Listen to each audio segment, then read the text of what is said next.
So let's start with this idea, this really unique silence, a quietness that maybe only the rain can really grasp. It sets a mood, doesn't it? And that's the world we're stepping into today. Exactly. A world centered around Claire. It's been 5 years, 5 long years since her fiancé Julian vanished at sea. And she's living with that, in her flower shop.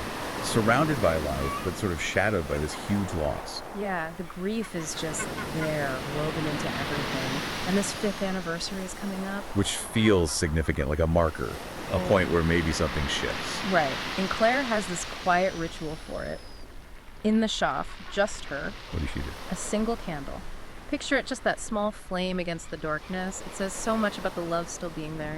Definitely. A small act, but powerful. And then everything changes. The door opens, rain blowing in, and this stranger appears. Just walks in, out of the storm. Completely rain-soaked. You can barely make him out. He just sort of materializes. Okay, that's immediately intense. Intriguing. What happens? Well, he doesn't say anything at first. He just holds something out to her. Okay. It's a photo, small, damp from the rain. It's her and Julian laughing together. A moment from before. Well, okay. After 5 years of silence, seeing that, handed to her by a stranger. Exactly. Imagine the shock. Her first instinct, her voice probably trembling, is just, Where did you get this? Yeah, the question that's been sitting there for half a decade.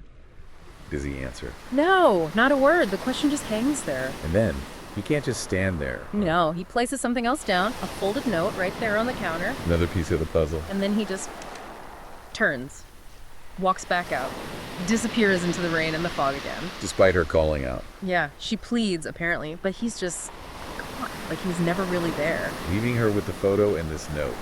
That's quite an encounter, almost ghostly. Totally. And the note itself, just 6 words. What does it say? He never meant to leave you? Oh wow.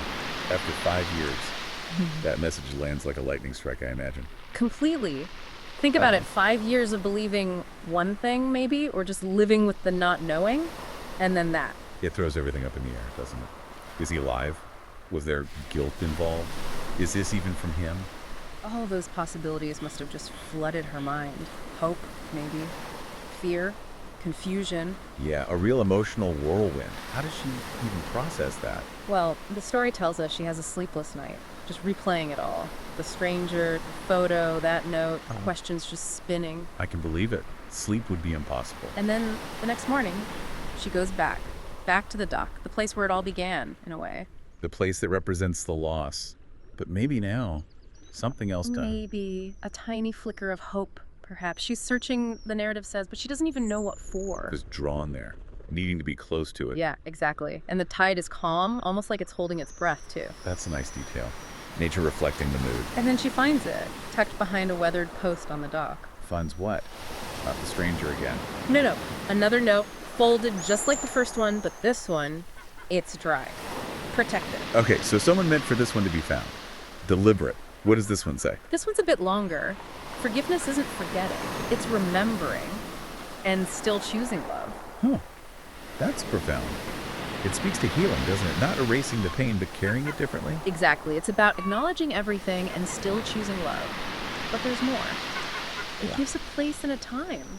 Briar's Landing, 7 p.m. A meeting. So this is leading somewhere concrete. Yeah. Imagine reading that. The disbelief. Could this actually be happening? The hope must be terrifying almost. Absolutely, after so long. So, does she go? Of course. We see her there, 7 p.m. at Briar's Landing. The waves are soft. She's holding that candle again. Maybe the same one, just waiting. The tension must be incredible. Just waiting in the dusk. You can feel it building. And then, footsteps. Someone's approaching. She turns, expecting. Well, who knows what she's truly expecting? Julian. Is it Julian? It's not. No. It's Mark, Julian's younger brother. His brother. Okay, that's unexpected. How does he look? Changed, older, tired, sadness in his eyes, and he's holding something. What is it? A journal. Weathered, old-looking. A journal. Whose? Mark says, his voice may be a bit shaky, he wanted you to have this if I ever had the courage to find you. He. Meaning Julian. Yes. The journal belonged to Julian. And it contains. 5 years of unsent letters, written by Julian to Claire. Oh my goodness, so he was alive. For a time at least. Yes. The letters tell his story. He survived the storm, washed ashore somewhere, was rescued, but he couldn't get back. Circumstances, illness later on, he just couldn't make it home. What a tragedy. To survive but still be lost to her, and he wrote to her the whole time. Pouring his heart out onto those pages, keeping that connection alive, even if only for himself. Is there a final letter? There is, dated just months before Mark found Claire. What does it say? It talks about his love for her, how it never faded, how the rain incredibly reminded him of her laugh, and how he never forgot the specific way she used to say his name. Oh, that's heartbreakingly specific. You can just picture Claire reading that, can't you? The story says she just whispers his name, Julian, like an echo. Standing there reading his words after all this time. The sky probably stormy again, tears mixing with the rain. Exactly that image. And the point is made, this doesn't wipe away the 5 years of pain. That loss is still real. Of course not. But it gives her something else. Yes. Something incredibly valuable. Not closure, maybe not in the neat way we sometimes think of it, but peace. The story calls it Rainlight. Rainlight. That's a beautiful word for it. Like clarity emerging through the sorrow. A light filtered through the rain. It suggests that, some love stories don't end the way we hope. They don't have the reunion we crave. But maybe they end where they need to, offering a different kind of resolution.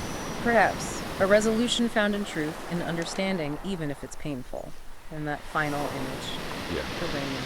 Carrying back what the sea kept hidden for so long. It brings it full circle, doesn't it? The rain was there at the start of the mystery, and now it's part of the peace, the release. A really moving way to think about it. It leaves you pondering, how love endures, how we process loss, and how answers sometimes come in the most unexpected ways. Yeah. Not always the answers we want, but the ones that allow for healing.